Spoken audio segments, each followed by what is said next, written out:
Hi everybody, thanks for joining my AMAP Fridays. I missed last week because I was traveling to teach, so I apologize for that. I forgot that I was going to be doing that, so I didn't let everybody know the time before. Hey Tara, Sandra. So today I'm going to be talking about how to avoid fatigue when teaching Pilates. Right, Farida, how are you? So teaching Pilates, some people do it in different ways, right? Some people stand around with their arms crossed and they sit there and they talk and they tell you what to do. It's one way to teach. Other people do what I'm doing right now is sit down and teach, which to me that's a no-no. Ramana would always talk about, you don't sit while you're teaching. Matter of fact, you're supposed to, during the training and the apprenticeship, you have to be standing, because that's part of building the endurance to teach, right? Teaching is participating. And one of the things that if you look at Jo, you look at Clara, and you look at Ramana, in the pictures, and when they're teaching in the video, and Ramana talks about this quite a few times in the Ramana tapes, but she basically, they're always participating. They're in there, they're hands-on, they're teaching, and I always talk about it as practicing your Pilates to teach your Pilates, while you're teaching Pilates. So when you think about the movements that you do in the system, there's a lot of lunges. Well, when you're teaching, you should lunge, because if you keep your legs together and bend forward at the hips, it's a pretty much of a strain on your back. And if you look at Jo and you look at Clara, they're usually in some variation of a lunge when they're going down to put their hands on somebody, especially if they're down on the mat or one of those places. But so those are the things to see. But on the reformer, everything else. So I think one of the ways to deal with endurance is, what is endurance, right? And I always talk about this, and for those of you, Tara and Farida, that took the workshops this weekend, one of my comments that I always make is that, there's only one thing that makes a posture bad, and what is it? Right? So there's only one thing, and most people say all sorts of things, but they very rarely say what it really is, which is time. Right? Because I can sit, a million different ways, right? I'm designed to do that. What am I not designed to do? Or you, or any other human, pretty much, right? We're not designed to sit like this for 8 or 10 hours a day, right? Because when we sit like that, what happens? Or stand, with one leg, or all the postural issues that we see in teaching. So what is that? And if you do it over and over and over again all day long teaching, you're gonna, in gravity, right? Because gravity's the thing that you're working against to hold up and strain. And when you look at the biomechanics and ergonomics, those are the things that we're discussing and talking about. And it's that integration of, well, what's the best biomechanics and how do we apply that to the body in relationship to the action or the function that we're doing at the moment? Whether that's sitting at a desk or standing teaching. And so when we look at and Jo really understood the biomechanics. So, if you look at a joint, and if you compress the joint on one side and sit like this all the time, well, that all the forces on that small little area, it's going to wear away a lot faster. If you put the joint in its most balanced position, and everybody, balance is a fallacy, so it's the best balance within the imbalance. So as close as you can get to that, and that's our goal. We're always trying to get there. We just don't ever really get there, right? We don't, you're never going to be balanced because you're right or left-handed. You have, there's anatomical issues, there's injuries, there's, all sorts of things that will keep you from being truly 100% balanced. So we can, but we're always working towards that. That being said, so what do we want to do? We want to find, so where is that? That's the best alignment. Pilates is, it's alignment first. I teach that in the training.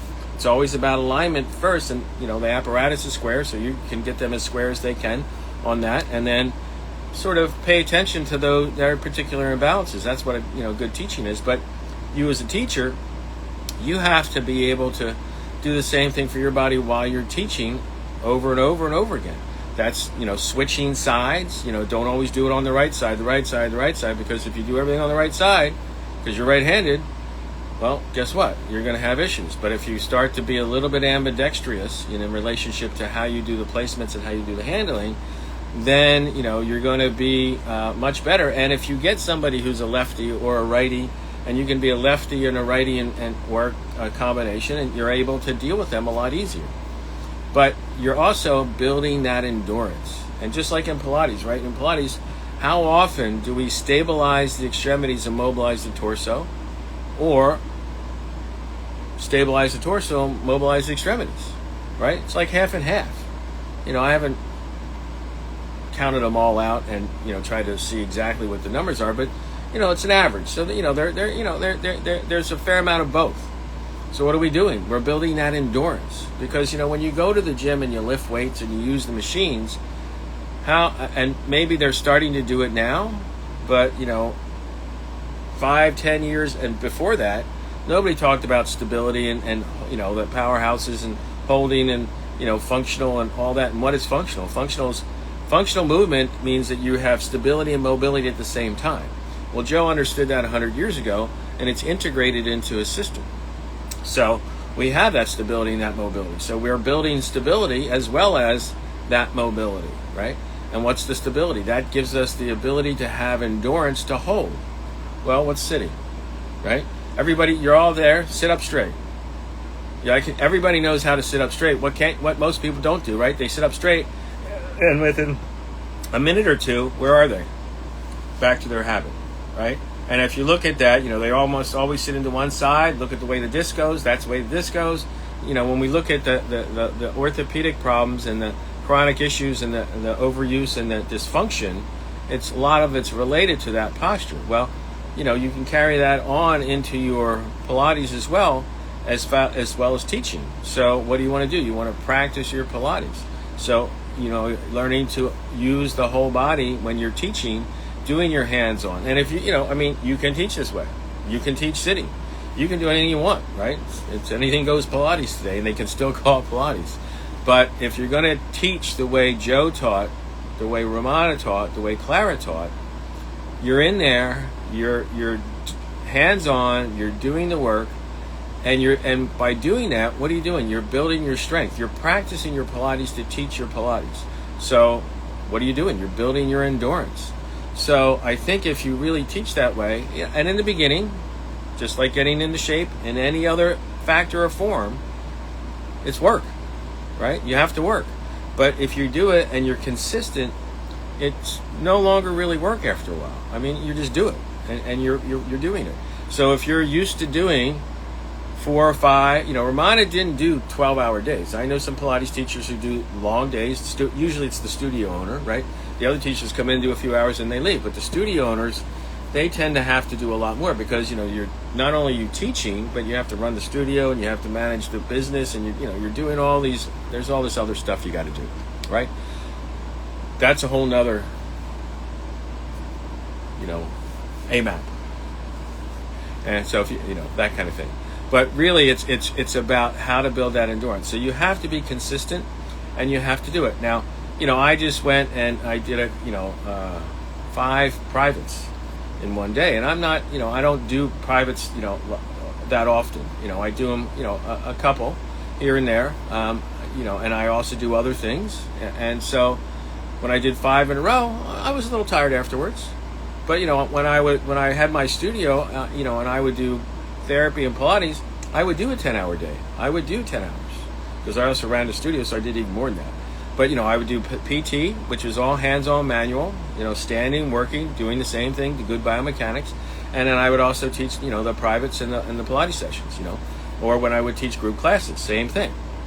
So, I'm semi-retired, and I do privates up at the museum studio in Beckett, and then I do some virtual, and I do a bunch of different things.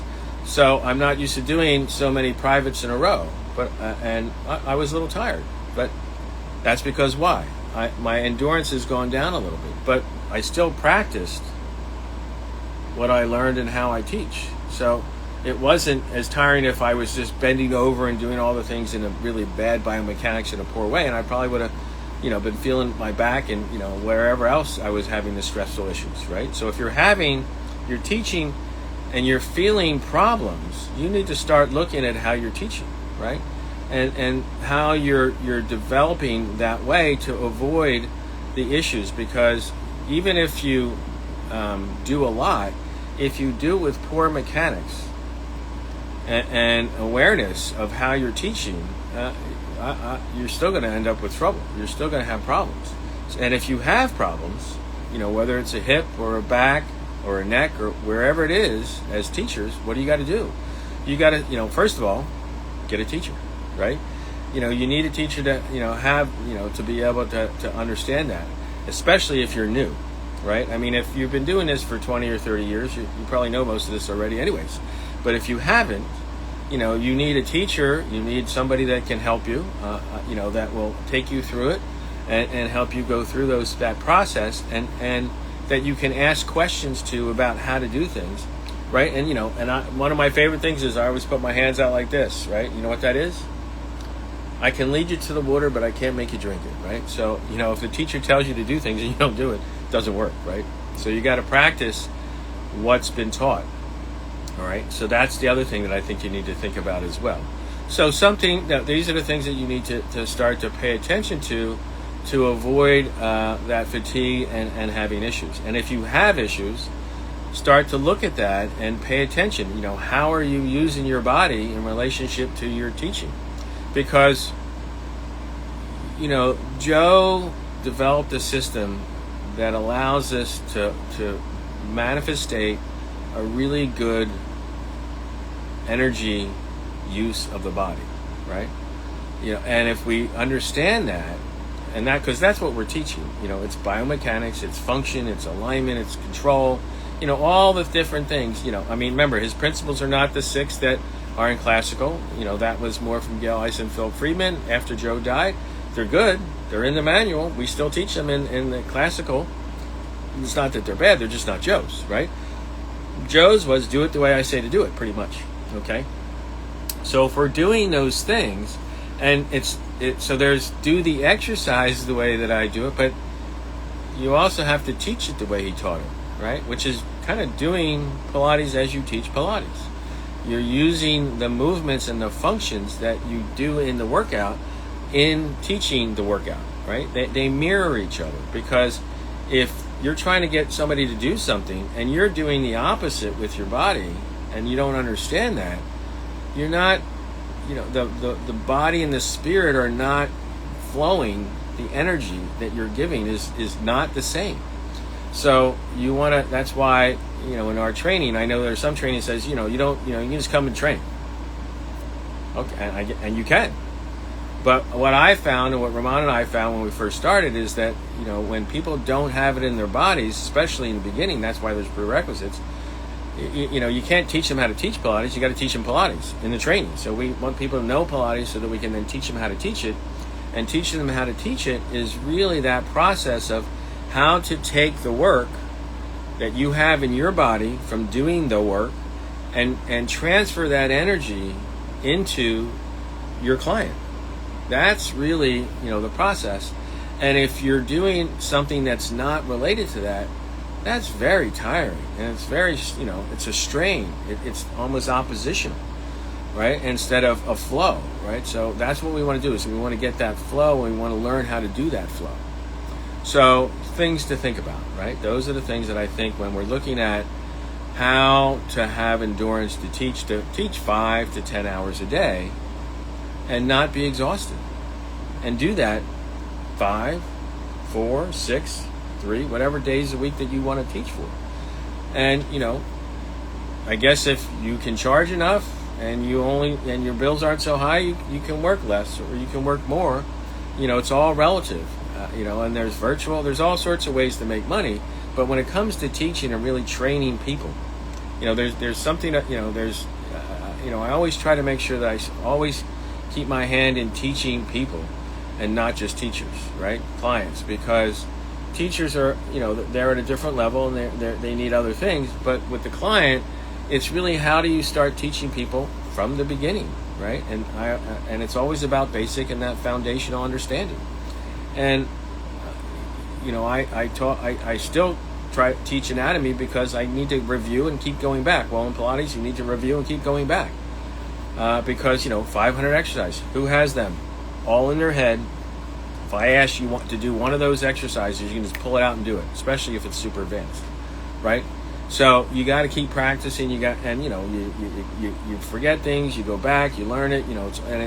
That's where the intuition comes from, and that's where the understanding comes from. And even if you stop doing it and you come back to it, if you've learned it, it's like riding a bicycle. It didn't disappear. You don't have to start at the beginning with the training wheels and all that other stuff, right? And somebody helping you. You can pretty much ride the bicycle again. You may not be able to go hands-free right away, but, you can ride the bicycle and still balance. Well, Pilates is not much different because if you've learned it. Now, again, today, there's anything goes Pilates, and people are like, well, that's what I know, so it's okay. Well, yeah, it is, but it's not what Mr. Pilates taught. And there's a rhyme, there's a reason, there's a function, there's something for everything that he did. And there's connections, and there's a process, and you have to. And when he says do it the way I say to do it, well, there's that process, and if you don't do it that way, you're missing out. Is it still bad to do the other things? No, most of the time not. I mean, some of the stuff I see on social media is a little crazy and scary because they're just doing, acrobatic, dancer, whatever, trying to get likes. But a lot of the variations. I mean, if people are moving, they're moving, and that's good for you. So I don't have a problem with people doing anything. Do I have an issue when they call it Pilates? Well, I used to. I don't really anymore because everything's Pilates today. It's just not what Joe taught, and they can't say it is because it's not. I mean, I guess you can say anything, right? So I guess they could say that, right? But at the same time, because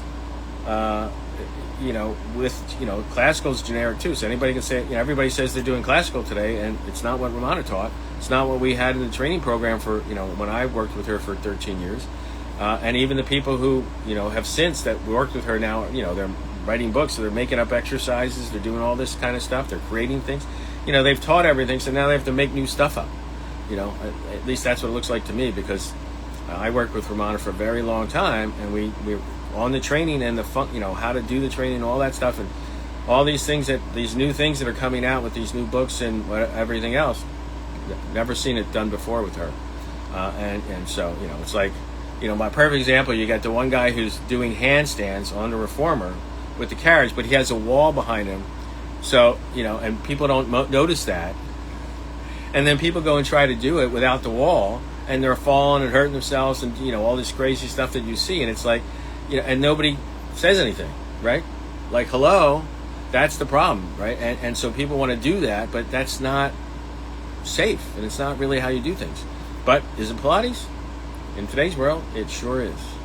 Okay. All right, so that's it for today's AMAP. Again, if you have questions, people keep sending me them. I add them to the list, so I will get to them. DM me and send me a list. Anything you have, questions, and it can be an exercise, it can be the business, it can, anything related to Pilates. History, not so much, because Elaine and I do a lot of that with our webinars and things like that. Which reminds me, Saturday, 6:00, we have a regular webinar, which is usually an hour and a half, and we have the mini, which is 45 minutes. And this Saturday, Elaine and I are doing the webinar on the quote of, in 10 sessions, in 20 and 30 sessions, your body will change. You'll have a new body. All the variations. There's a lot of variations you'll see, and you'll understand whether Joe came from Joe or not. We've done the research, and we've been, and Elaine's done a lot of it, but the research is out there, and we found it, and we're going to present it, and so you'll have a much deeper understanding of that process.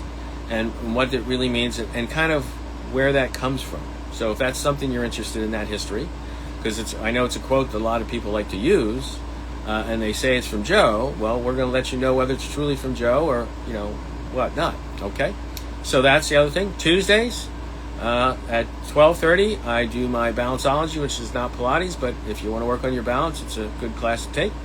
And then at 1:00, I do my arm springs, leg springs. I base it on mostly the resistor poster. If you have resistor, great. If you don't, you can have a Cadillac, a wall unit, guillotine, something where you can have 2 springs for legs and arms. Follow along, one for the head. So that's at 1 o'clock, and you can get all the information about anything that I'm doing or Elaine and I are doing on my link tree. It's linktree Sean_Gallagher, and it has all the information there. We also have Pilates at the Pillow coming up in April of 2026. It's the 100-year anniversary. We're going to do a lot of special things and a lot of great information. So if you're a studio teacher that's comprehensively trained, because we're doing apparatus and equipment, you can't just be Matt. You have to be comprehensively trained. You can apply and join us. We're more than half full. So if it's something you want to do, it's on your bucket list. This is going to be a great year to do it because of the 100th anniversary. We're going to have a lot of special things going on because of that. So something to think about. All right. So thanks for joining me. Again, send me DM me, send me questions, and I will do my best to try to answer them for you. In what I know from 40 years of doing this and PT and a lot of other things, I can give some insight. Hopefully, that's all it is a little insight. It's my opinions and my ideas of these questions and answers to these questions. So and hopefully you can get some benefit from it. Okay. Thanks for joining me, and I will see you all hopefully next week or on Tuesday in class or on Saturday at the webinar. All right. Thanks, everybody. Bye-bye.